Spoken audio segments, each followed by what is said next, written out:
So I'm Laura Ebert. I'm the director of the Tribal Intergovernmental and Policy Division at EPA Region 9. We are the co-sponsors of the annual conference, and we are so honored and delighted to have such esteemed partners from CalEPA here with us today, headed up by Jared Blumenfeld, who is our former regional administrator and a dear colleague of all of ours. Jared, we're so grateful that you, Yana, and others could join us, and we're really eager to hear you talk to tribes in the region about CalEPA's work with tribes, your priorities for the coming year, and hopefully have some time to answer questions. God, wow. That's what happens when you go through the SES class. That's right. That's what happens when you just get, you know, it's incredible. Pushed out in front all the time. Just fake it. Fake it till you make it. Well, thanks to everyone. Really appreciate it. Yana, maybe do a quick word of introduction from you so everyone knows who you are, and also want to thank our Tribal Advisory Committee, including Sarah and others on the phone, and then I'll jump into, I was going to say a little bit of an introduction, but it's kind of trying to go through the many things that we're dealing with together across California and Indian country. So I'll do that, but Yana, maybe let folks know who you are and what you do, and yeah. Sure. Thanks, Jared. Hi, everyone. My name is Yana Garcia. I serve as the Deputy Secretary for Environmental Justice, Tribal Affairs, and California-Mexico Border Relations. Work closely with Jared, have the privilege of doing so, and have the privilege of working with many of you, our colleagues at US EPA and across the state with and among our tribes and tribal governments. Really happy to see you all here today. Thank you for joining us for the California Update. Cool. Anyone else who feels the desire to say anything at the beginning? This is your time. Melody, you're still connecting to audio. The reason I keep focusing on Melody is that she's awesome, and she also played a really extraordinary role in a trip that I took. So I'm hoping you see Melody, but it says connecting to audio. So first of all, thank you, US EPA Region 9 and all the tribes for coming together. It's a really great event. Our talk itself and the annual conference really, I think, provides an opportunity for all of us to understand how we can work together. Really, really important, especially during these difficult times, to communicate, to understand where each other is. You know, starting in California right now, we've got the COVID crisis, which has, you know, ravaged particularly communities of color and tribal communities. And, you know, across Region 9, if you look at, for instance, the Navajo Nation, the disproportionate impacts and burdens that those communities are facing are really tragic. Then we have wildfires, and really the issues that we haven't learned enough from Indian country. We haven't understood how to manage our lands in a way that works with us. And we have, and I think have acknowledged, but continue to a great deal to learn from you on how we can manage that, how we can better work together. We have a economic crisis that's connected to those, and wrapped around all of those.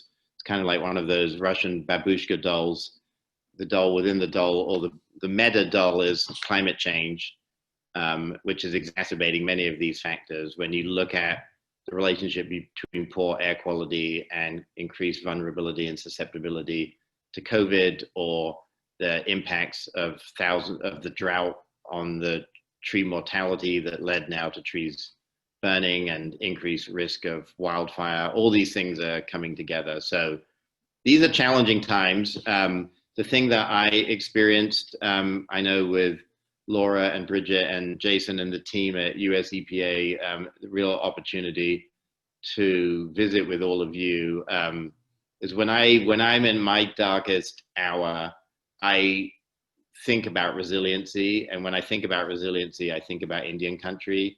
The resiliency over decades of genocide, of disease, of persecution, of blatant racism today against Indian country, you continue to thrive and survive and push forward and keep language and tradition and identity at a time when many other people have lost it.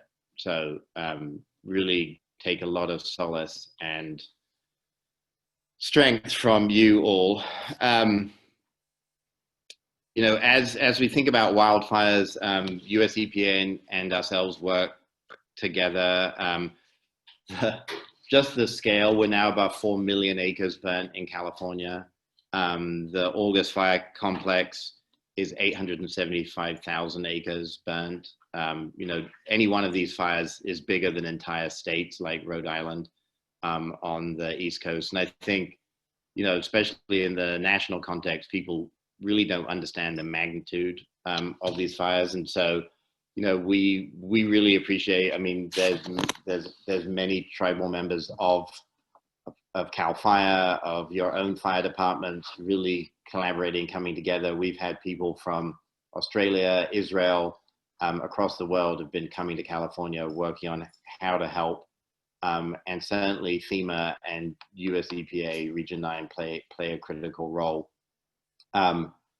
We, just so you know, because it's often hard, like who does what, how. So we do, in terms of response, we do the hazardous waste assessment and remediation. We do residential and commercial debris assessment and removal.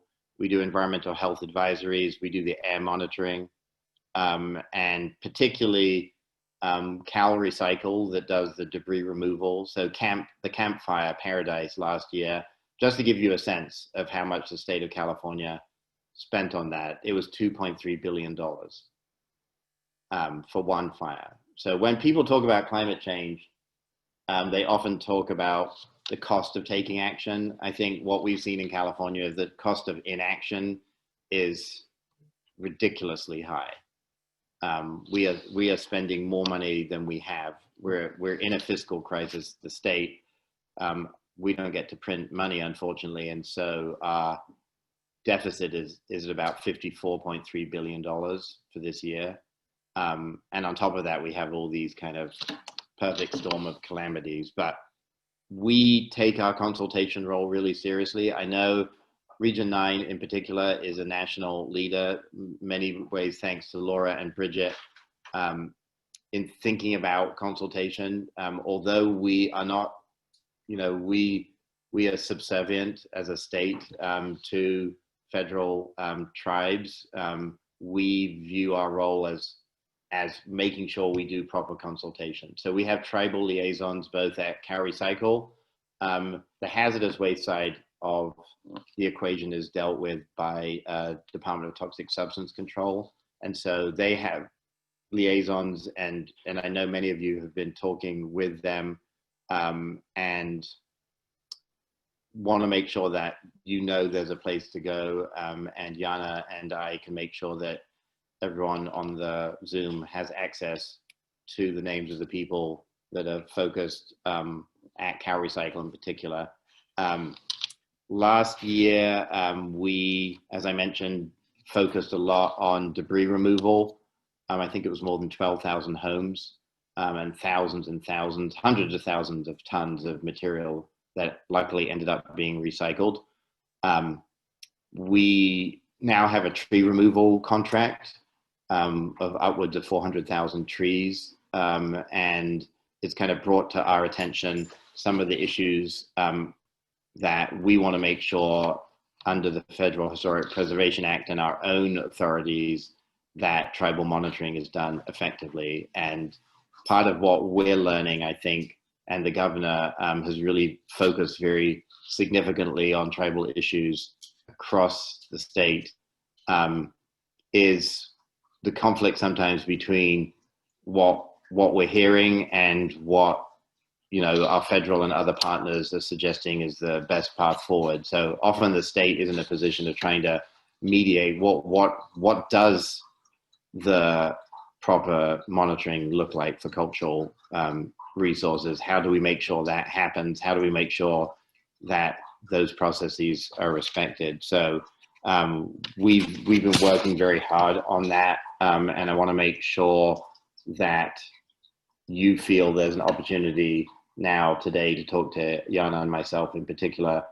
If it isn't good, like, we hear from the boards, departments, and offices, but the purpose of the agency is really to make sure that the governor's priorities, especially around tribal engagement and consultation, are adhered to and your sovereignty is respected.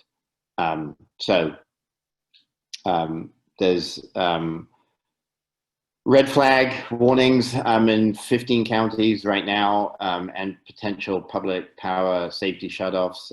We've talked to tribes, for instance, who get their water from wells, and when electricity goes out, they get no water, they have no internet. They, in some cases have no ability to even communicate because cell phone towers go down. So mainly wanted to say that during this red flag of the next 2 days, our goal is preparedness. Let's make sure, if you're in an area that PG&E, for instance, is likely to do a public power safety shutoff, that you talk to us early rather than us having to deal with it in the midst of an emergency. So let's talk about that later if that's something. We have been doing air quality monitoring throughout. As you know, both the air districts and the Air Resources Board are heavily invested in air monitoring. And I think the biggest frustration that I'm hearing from the public is, yeah, it's great that you let us know we need an N95 mask to go outside, but we don't have one. And because of COVID, there's such a shortage.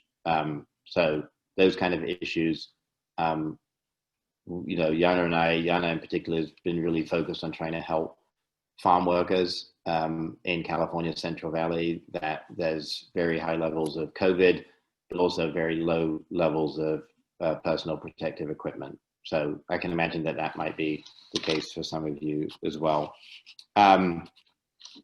Switching not completely away from emergencies, but California, as you know, has the worst air quality in the nation. We have 2 severe non-attainment areas, and twinned with our re-upping of our climate change work was a bill. Everything California, as everyone knows, is a kind of alphabet soup of either an AB Assembly bill or SB Senate bill and then a number. And we just refer to them like everyone should know what they mean. I hardly know what they mean. But AB 617 was a really important bill that looked at community. It's the first, I think it's a model for California and the world. It's basically putting community monitoring and emission reductions in the hands of community members more than it ever has been, and forcing the districts to partner with community organizations. So 617 is the name of that program. We have 617 areas that include the Wiyot, Yurok, and Hooper, and Blue Lake, or Blue Lake Rancheria, Big Pine, Morongo, 29 Palms, Pala, and Santa Ynez.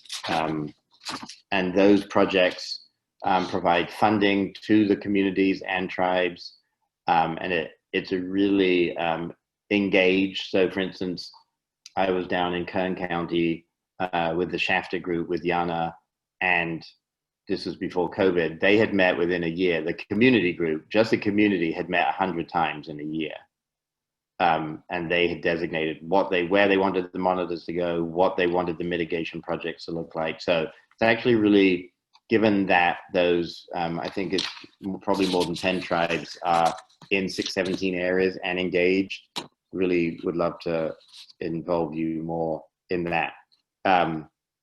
I get to stop talking for a second because the next thing on our agenda is EJ Small Grants, which Yana is the czarina of. So Yana, maybe get people so they don't need to listen to me and start fleeing this Zoom call. You can spice it up.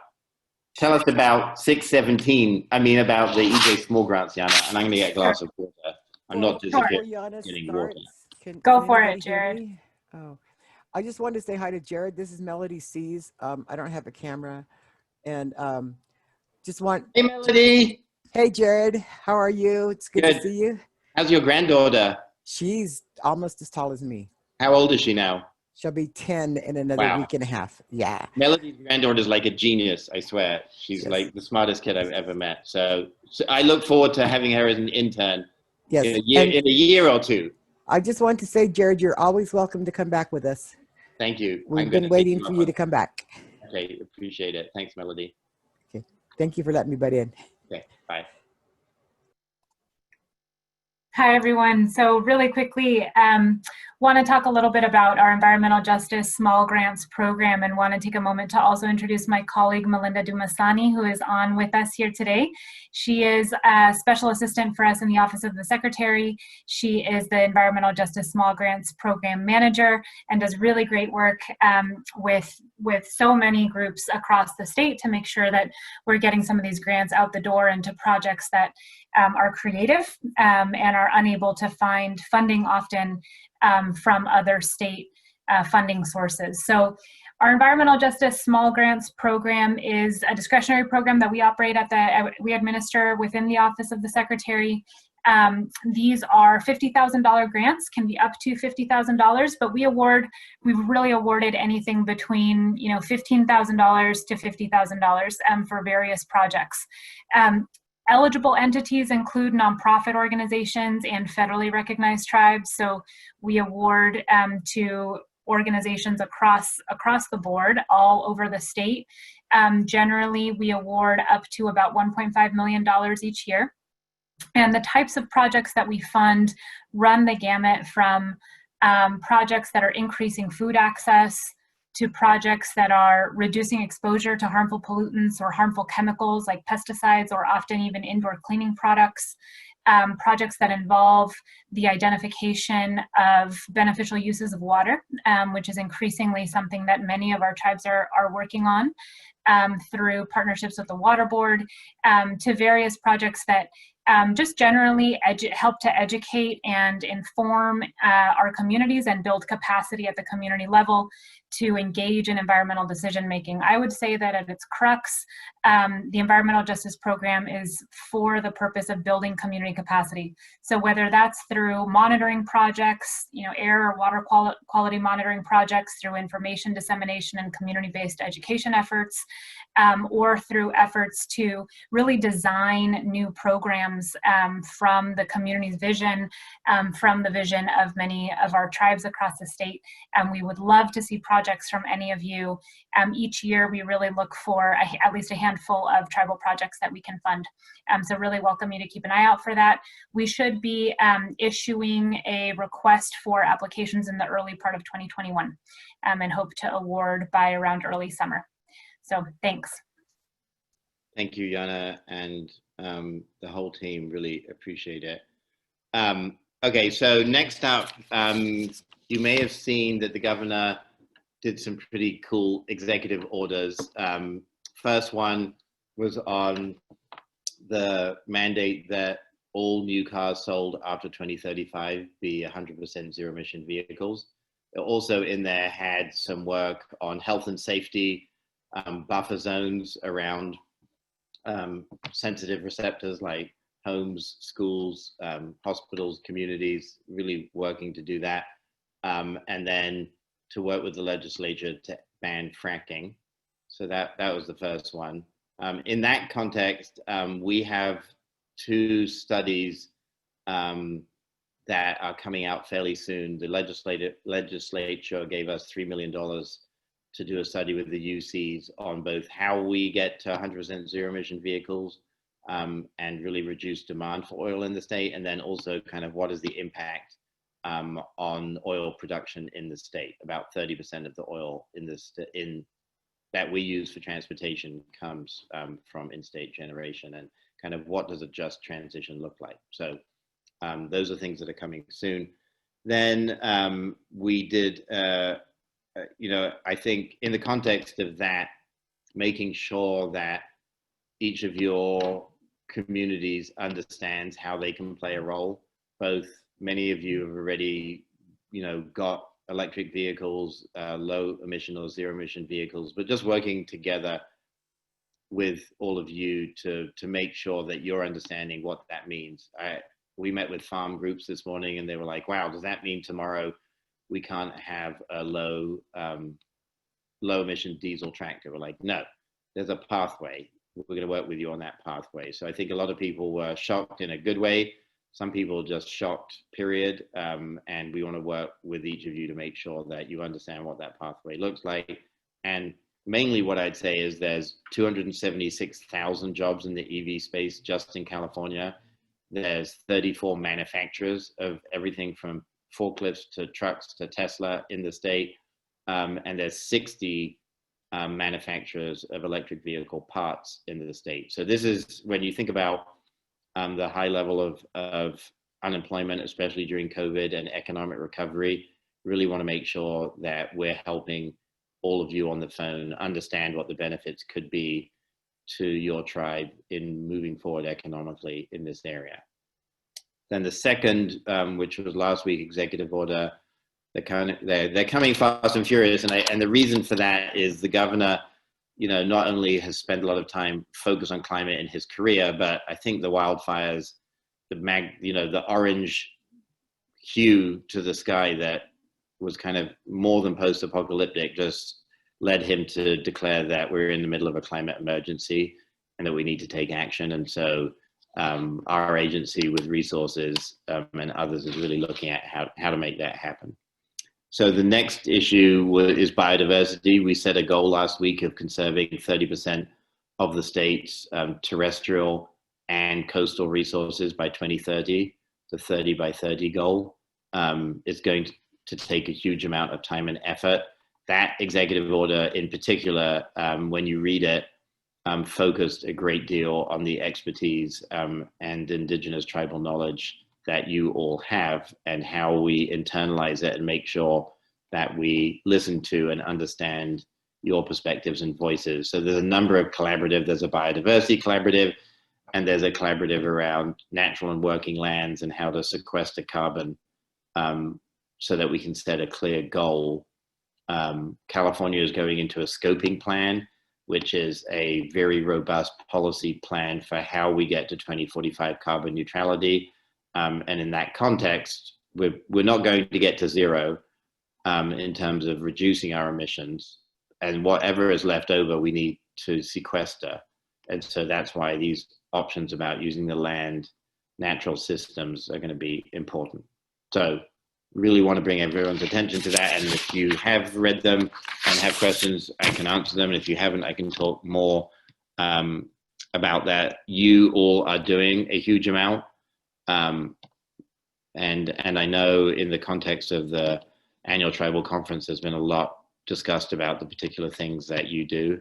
And just wanted to give you all kudos that as communities, you are leading, not following, and anything we can do to A, support you, and B, learn from you, we intend to do. We have 10 tribes participating in our forest offset program through the Air Resources Board. And we're going to go through in the next year, I think, kind of understanding how we can potentially expand that program. So I know the UROC has been playing a leading role in that. Switching gears, more than 1 million Californians, when the governor started, did not have access to safe and affordable drinking water. That's particularly, unfortunately, true in Indian country, because those numbers really represent a lot of rural California. And I think we've been able to do a number of things. One, we have secured $130 million a year in the budget to add to the work that you all do with Indian Health Services and US EPA through the State Revolving Fund.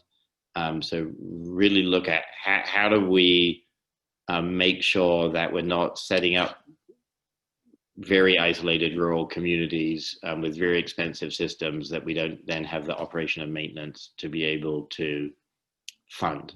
And that's true within Indian country, but it's true generally throughout California.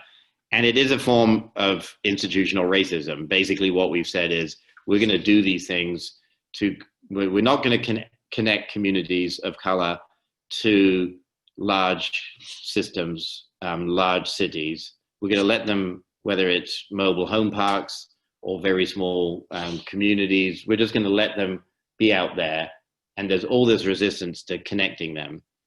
What we've done is we've passed laws that now give us the authority for mandatory consolidation. So we can go to the largest city and say, you have to connect this smaller system. It used to just be voluntary. Many of you have helped in this fight. And so now we have a lot more authorities. We can now set up an administrator for a water system where none exists. Often, for instance, in low-income communities, and often this impacts tribes, you're part of a larger water board system, but they don't actually appoint enough people ever to get a quorum. They never make any decisions. The system goes into disrepair. We now have the ability to bring in an administrator. So really important stuff. And we want to use this time, this money, and think about, I know EPA has a hard time with this, but I can say this, like the next round of stimulus, we need to make sure there's money in there for Indian country and small systems to help with drinking water, because it's one of the big unfunded elements of infrastructure in our country, and we're focused on working to make sure that changes. So big partnership with US EPA, really appreciate. Jason's probably, are you, Jason, now still in the water program, or did you move? And Jason may have gone somewhere, he moved somewhere else. Okay, well, Jason used to understand. He's still in water. He's the manager. Yeah. Okay, Bridget was nodding. I didn't know nodding that he moved or nodding that he stayed, because I wasn't very, and he's up there somewhere, but I can't see him. In terms of another thing that I spend a lot of time with Laura and Bridget and others on at US EPA is enforcement.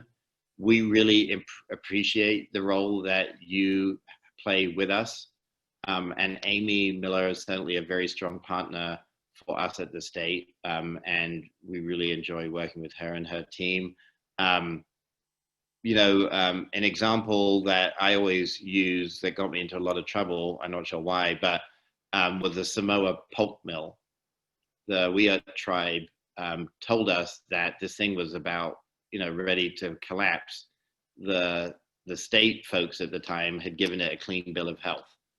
Turned out we had to have an emergency order. It took about $22 million in 3 months to clean the thing up. It was a complete nightmare. But for the tribe explaining to us the problems, we wouldn't have known.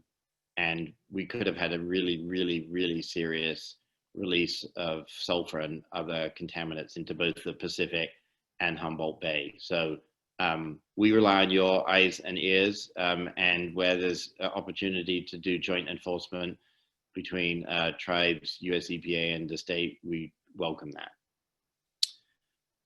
We want to make sure that you are represented on regional water quality control boards, air districts.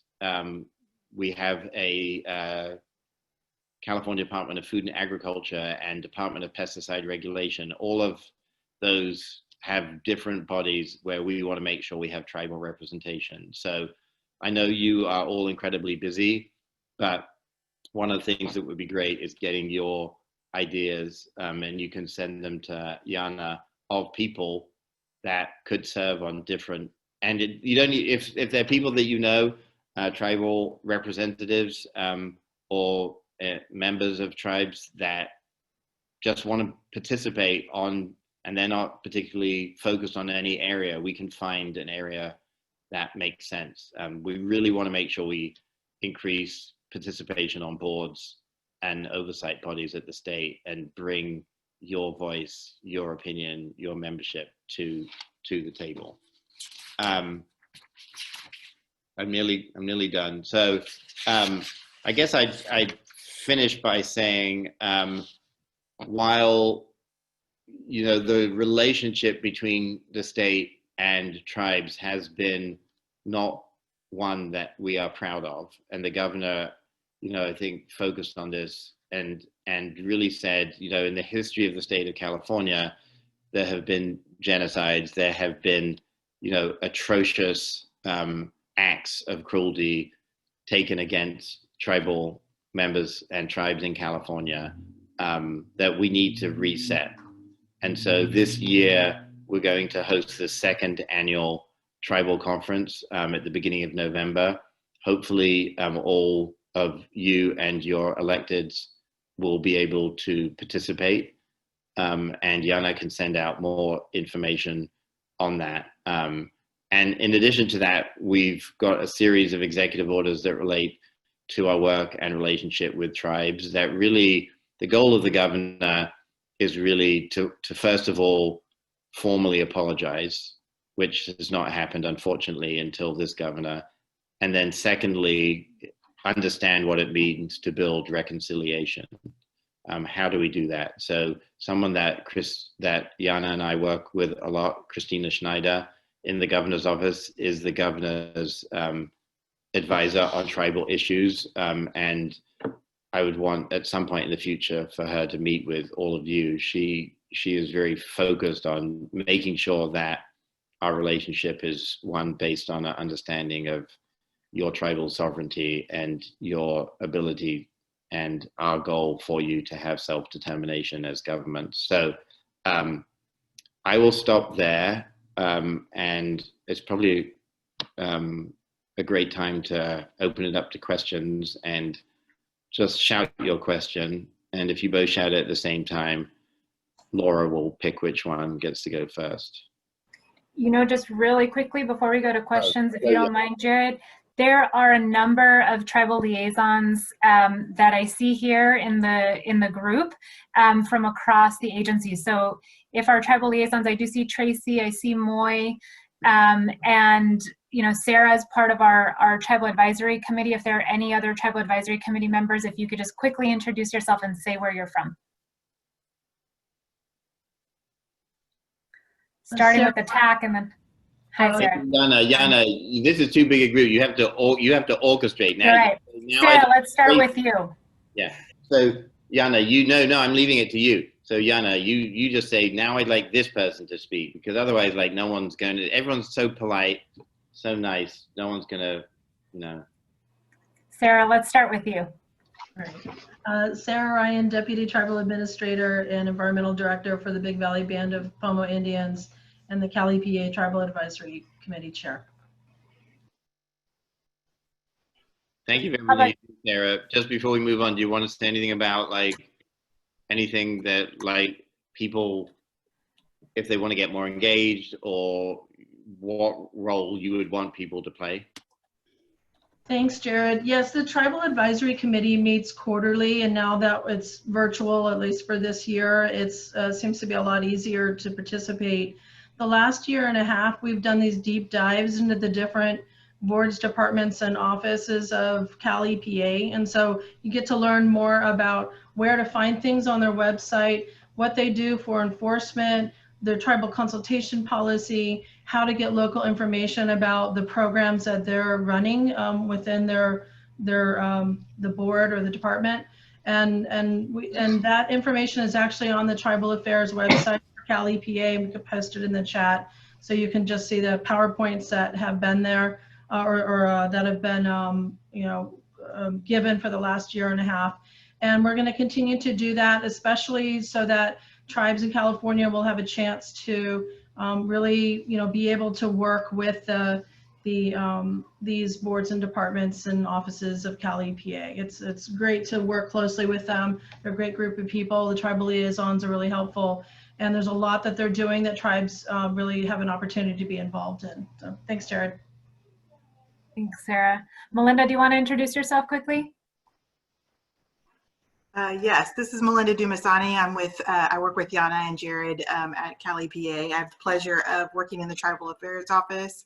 I'm also the EJ Small Grants Program Manager, so if anyone has questions, we're very undersubscribed when it comes to tribal participation in our grant program, so we'd love to have more tribal applications, so feel free to reach out if you have any questions. Thank you. Be careful what you wish for, Melinda. We're going to get keep coming. I would love it. I would absolutely love it. Okay. And Melinda is awesome, by the way. She doesn't. Thank you. She really is. Tracy, how about you? Hello, everyone. My name is Tracy Harper. I am the Tribal Liaison from CalRecycle. And I think, as the Secretary was saying a little bit earlier, I'm super busy working with tribes, helping to get through the consultation process and supporting engagement that can result in monitoring of our different ground disturbing activities as we go forward with cleaning up after all these disasters. Right now, of course, we're working on getting the hazard tree removal project, taking trees down up in the campfire. So this is one of the many things that we do.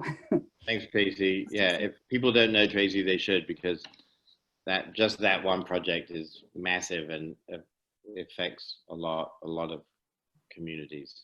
Thanks, Tracy. It does. Stephanie, do you want to introduce yourself? Sure. Good afternoon, everyone. I'm Stephanie Lewis, and I'm with the Department of Toxic Substances Control. I'm the EJ and Tribal Affairs Coordinator for our program, Office of Environmental Equity. And I do a lot of the tribal engagement with many of you. And I, formulate the letters, send them out to you to let you know what DTSC project teams are working on. And I ask that when you receive those letters, help us help you so that you can be involved and engaged with us. Nice talking to you. Thanks, Stephanie. And last but certainly not least, Moises. This is Moises Moreno Rivera. I am the Assistant Tribal Liaison with the California Water Boards. Moy, we can't hear you very clearly. A little faint. How about now? Much better. Much better. Moy Moreno Rivera, the Assistant Tribal Liaison at the Water Boards.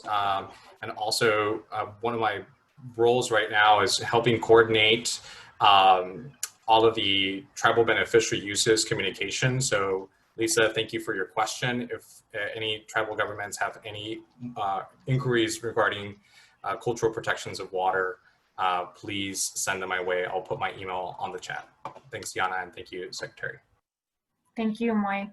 Okay, thanks, Jared. And thank you to all for letting us do that quickly. Oh, so sorry, I missed one more person. Lori from OEHA, the Office of Environmental Health Hazards Assessment. Do you want to introduce yourself briefly? Sure, I'm Lori Montserrat. I'm the Tribal Liaison for Office of Environmental Health Hazard Assessment, and I work on documenting climate change indicators for California tribes. So if you're not already working with us, please give me a shout out. Great. And Lori, if you haven't done so already, if you could drop your email in the chat, that would be great so folks can see it. Thank you. Now we're happy to take questions. How you go down, Yana, because it looks like you're actually looking at them down on the screen because you're at the top of it's like amazing. It's like celebrity chat. You've got, yes. Oh, look, down there, yes. Okay. Because Bridget's right next to me, so questions. Open it up, don't be shy, because if you're shy, Sarah's gonna ask the first question. She's awesome at asking questions. Melody, I saw like there are people hiding on this chat thing. Like one of them is like on screen number 7. I see Jeff Scott. Like, hi Jeff. Anyway, questions that people have. Hello, Mr. Secretary. Good to see you. There we go. See, thank you. We're getting people out of their shells. That's what this is all about. If you've been on as many Zoom calls as we all have, we live in this Zoom sphere. So after a while, you just realize you have to call people out. I didn't mean to do that, Jeff, but good to speak to you. Actually, I did mean to do that. Yes, he did. Yeah. Okay, who's up? Come on, any questions? Sarah, there you go.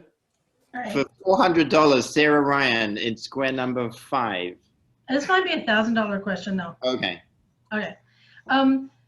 Given the access to safe and affordable drinking water now being a policy of the state, we've come across these situations on Clear Lake, and it's probably the case elsewhere, that we have a lot of people who have vacation homes. They don't live at these homes, but they get their drinking water from the lake. And they're either landlords or they are vacation rentals. They're not posting signs about toxins. They don't seem to be informing their guests about cyanotoxins. They're actually avoiding putting up signs about the toxin levels right near, right at their area. And they seem to be able to get away with it. And just wondering, it's sort of a business question as well as a a drinking water, a safe drinking water question. But, you know, knowing that cyanotoxins they're not yet on the Safe Drinking Water Act, but EPA has a health advisory for it. Where do you think that could go in terms of getting more traction to require the landlords or the property owners to inform their guests and their customers? A great question. And actually, Jana and I have been engaging with the new Secretary of Housing, Consumer and Business Services, Lourdes Castro Ramirez, because whatever their agency is called, HCBCDE or something, has a lot of things in it. But basically what they do, they also oversee mobile home parks. And this is a very similar issue, Sarah, and they oversee rental. So there's actually a provision of the California Renters Agreement that you don't need to pay rent if the water being provided to you doesn't meet standards. And so we're trying to understand, especially where there's landlords that are absentee or negligent, like how to get that enforcement regime working. So it'd be interesting, Jana, to talk with Moy and the enforcement team, because one of the other things that we found, by we, I mean, when we're at US EPA, is that when you look at Clear Lake, not only is there the Sulphur Bank Superfund site, which people think is, I mean, is obviously a very serious concern around mercury, but the lack of treatment and the lack of enforcement around treatment is a big issue with the homes neighboring or bordering on the park. So I definitely think it's something that we should investigate and spend some time on. So maybe Moy, we can follow up with Sarah on that, and Diana. Cool. We got a question from Lisa Gova from Campo. Campo is on the US-Mexico border and has the first tribal utility wind scale project in the nation. So I'm always, I love visiting Campo. So the question, do you want to ask the question, Lisa? You wrote it in the chat, but I think it's an important question. And Jana can maybe help think about this question. Sure, I'll read it. Okay. Thank you for the question, Lisa, and for your other question on basin planning. Okay, so how can we get the different state agency divisions to eliminate the sovereign immunity waivers from their programs and agreements when they work with tribal governments is the question. This is a complicated question. There are instances where, and one example is actually through the offset program that Jared mentioned briefly, where state agencies have to retain some level of oversight and assurance that there will be compliance with a particular program. So they need to maintain a compliance tool. I will say that sometimes, so in those instances, a sovereign immunity waiver limited might be necessary to be able to come into compliance or satisfy the program requirements.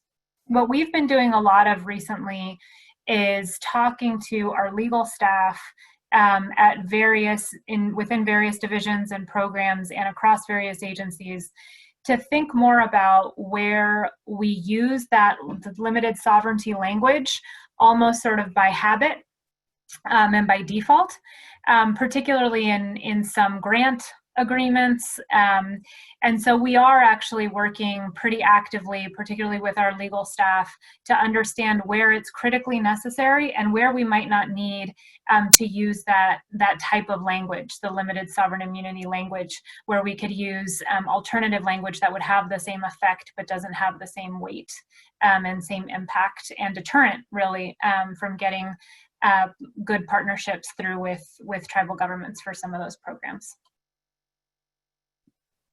Another question came from Cindy Smallwood. She said, I was on the call discussing the executive order last week, and it was said that the state would be working with tribes. Can you tell us more about how the state will work with tribes? So really there's two clear ways. One is on a biodiversity collaborative, which will have tribal representation. So not only will we have tribal representation, but we'll do specific outreach to tribes to define what it means to get to 30 by 30. Like, how do we measure what is conserved, what is protected? How should we be looking at that? How do we look at the relationship, for instance, just back to Campo, if you have solar or wind on the land, does that mean it is or isn't protected? Like, how are those definitions? So that's really up to the state, and we want to work with you. And so if you're interested, Cindy or others, in, again, being on that, let Yana know, or Melinda, and we will send your name to resources. And then the second is to work with the department, with the agriculture folks and us and resources on this issue of natural and working lands. How do we think about sequestering through wetlands or forests or ag land to be able to meet our climate challenge? So those are the two specific ways, Cindy, and we can make sure that you will get the information from resources. And I don't know, Laura or Bridget, if there's a particular kind of email blast thing that we can capture everyone on here through some kind of, what's it called? There's a thing that it's called, but anyway, where you do that. Anyway, that's our intention of getting it to all of you so you understand those opportunities. Listserv, thank you, Cindy. Jesus. CJ, do we have a way to contact all the people that are participating in this session after the session is over?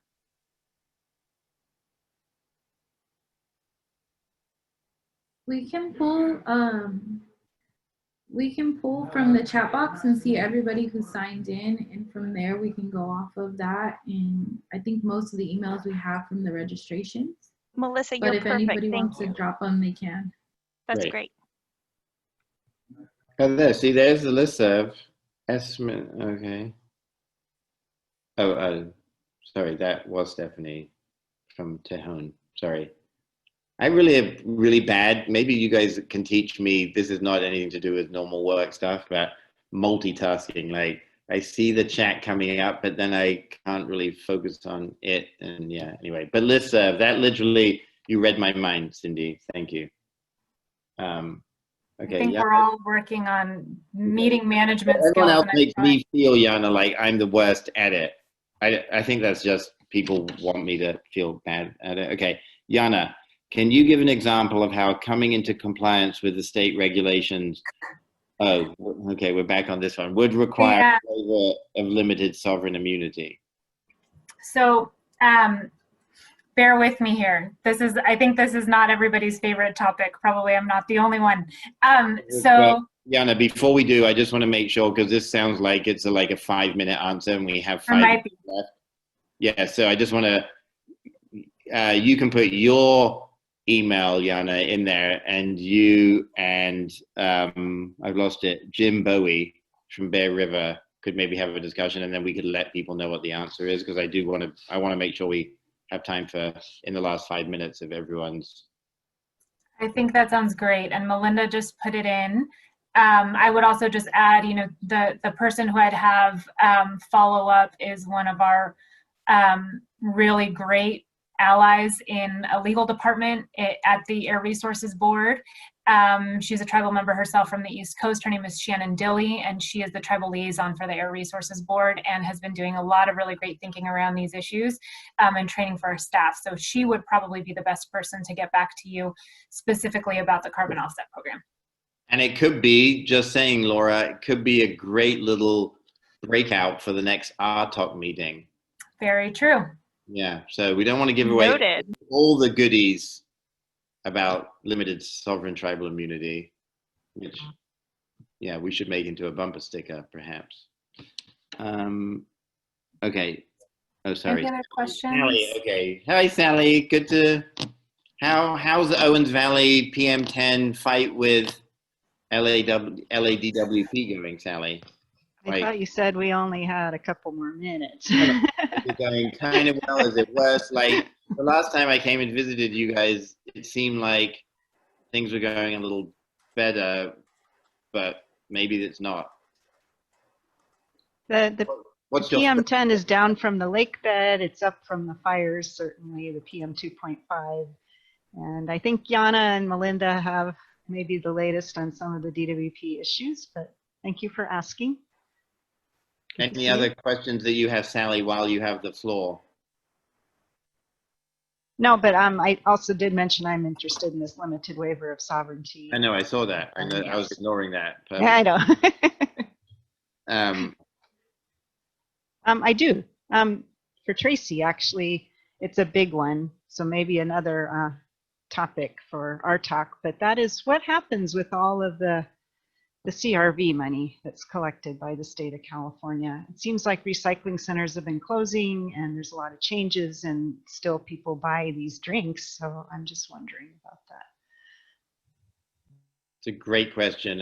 And before Tracy, I mean, basically our goal, the economic viability of rural convenience take-back centers, you know, there's basically, Sally, a complex financial equation of how much the processor, the person taking in those bottles and cans, the CRV, the 5 and 10 cents. So if I'm in a rural community, I'm in Bishop, California, and I set up this facility, the scrap value was what helped pay to offset some of my salary. So my salary is going up because of cost of living, health benefits, other things. The global scrap value of plastic, PET, aluminum has either gone down or remained static. And so the processing payments that we give aren't enough to keep those going. That being so, there's a real issue of convenience, namely there aren't enough places for people to bring back materials, and that leads to long lines, which means people recycle less. So we're looking at how to fix some of those things, but they're absurdly complicated because of the way the formulas are done for payment. So luckily, you know, there hasn't been a commensurate plummeting in the overall recycling rate. It's going down, but it hasn't gone down as sharply, primarily because it's still getting captured through curbside and other programs, but it's a big issue. One final question, and then I want to be respectful of everyone's time. I did that yesterday on a Zoom. I said, I want to be respectful of everyone's time. And they're like, oh yeah, we have another half hour. I'm like, oh, sorry, I didn't know that. Hi, just to let everyone know, this is our last session of the day. So I want to be respectful as well for Secretary Blumenfeld's time. But if you don't have another meeting to hop off to, this is the last one, so. Okay, thanks, EJ. Does that mean drinks? Did Laura get us around drinks somehow? Yeah. So I have exactly. There's a DoorDash coming to everyone's house right now. We've got your contact information. I have a question for Laura, which is, she lives in Martinez, California. The Shell refinery was sold to Marathon, and Marathon decided to switch from refining gasoline and fossil fuels. They're going to become one of the largest renewable fuel providers in the country. So good call on living in Martinez, Laura. Hey, we're cutting edge for once. This is real nice news. Right next to that, where Abby lives in Rodeo and Hercules, that other Phillips 66 facility will be the world's largest producer of renewable fuels. It's 100% switching from fossil fuels. So right in your woods, you have created a massive change in global petrochemical engineering. We're getting. Thank you. Yeah, go ahead. Sorry, I got a big warning sign that Adobe was somehow crashing, but that's not Adobe. Is there a date? I believe Melody had a question. Advisory. Sorry. Okay. MC. What was there? Who's saying that? CJ? Yes, because I don't shut up. Okay. No. We want to hear from you. So, my question, it's not really a question. It's like part of the sovereign immunity. Why can't, CalEPA do what US EPA does and just like have assurance documents instead of sovereign immunity waivers? It's a great question, and it's going to be part of our 10-part series that Jana is going to be leading with Dilly. No, I don't know the answer, but it sounds like the Air Resources Board has solved the issue in some way, right, as it relates to the offset program, because I know that this has been plaguing. So what we've heard loud and clear is it is an issue. What we also heard loud and clear is that the federal government seems to have solved it, and that makes us embarrassed that the federal government would have solved this complex legal issue before we did in the state of California. So let the race begin to us come up with an even better solution, Melody, and we will report back. When, Laura, when is the, I guess our talk meetings doesn't matter where they are. No, they're not really hosted anymore because they're just virtual in Zoom land. Yeah, so if we're unable to travel, it will be another virtual meeting. CJ, it'll be happening in January, is that correct? I'm gonna put you on the spot for everything because you're right at the top of my meeting. I'll have to double check that date. We'll put some information in the chat box, but the next meeting should be around January. Okay. Yeah, I don't think we set the date yet. It'll be late January, early February probably. Jeremy's here. Oh my gosh, we're saved. Thank you. Thank you, Jeremy. And ours, because Sarah asked, will be the state CalEPA Tribal Advisory Committee will be in December. So that means we will be able to answer the many questions that you've asked about limited or sovereign tribal immunity and have an answer for that meeting. And so that should incentivize you all to phone Sarah to find out what happened in that meeting, or to sign in to the RTalk meeting in late January or early February, where we will commit to come and do yet another presentation. To hopefully there'll be drinks tickets attached with them, courtesy of Jeff Scott. Thank you, Jeff. And just to add yet another opportunity, Jared did mention the California Tribal Nations Conference that's coming up in November. And as Jared knows from last year's conference, this issue came up in that venue as well. And so it's something that can be dealt with in that space and should be raised in that space if it's an issue that we should flag. I also did just want to mention that our colleague, Christina Snyder, who Jared mentioned, will also be giving a lunch keynote, I believe, next week. So that will be a good opportunity to talk a little bit about some of the executive order implementation efforts that have come from the governor's office over the past couple of weeks, not only on climate specifically, but some of the cross-cutting actions like our ancestral lands policy and those sorts of initiatives as well. She'll actually be speaking at the closing ceremony as a keynote. So this thing is like outside lands. This thing's going on. How many weeks is your annual tribal conference? This is amazing, Laura. Like next week, because today's, I think, still Tuesday. We're actually just gonna take this through to like 2022. I think we're just gonna not stop. It'll be perfect. I love that. Melody's like big thumbs up. Alan, how are you doing? I thought you moved to Ireland. He's an EJ. What? To EPA. No, that's so awesome. That's like going to Ireland, except worse Guinness and a lot less rain. So, okay, well, you've been really remiss in telling me, like, I was just thinking you were like looking for shamrocks and leprechauns, but you're helping solve the world's problems at US EPA. Excellent. Well, awesome to see everyone. I miss you all a lot, and I'm glad that we got to check in, and look forward to speaking to you all soon. And take Sarah's lead. All of you are welcome, right, Jana, to come to our Tribal Advisory Committee, like Zoom in. So yeah, if you've had fun now, think how much fun you'll have when you hear this again. Okay, take care, everyone. Thank you so much, Jared. Thank you, Jana. Bye. Bye-bye. Thanks, everybody. Have a good afternoon. Thank you. You too. Bye-bye.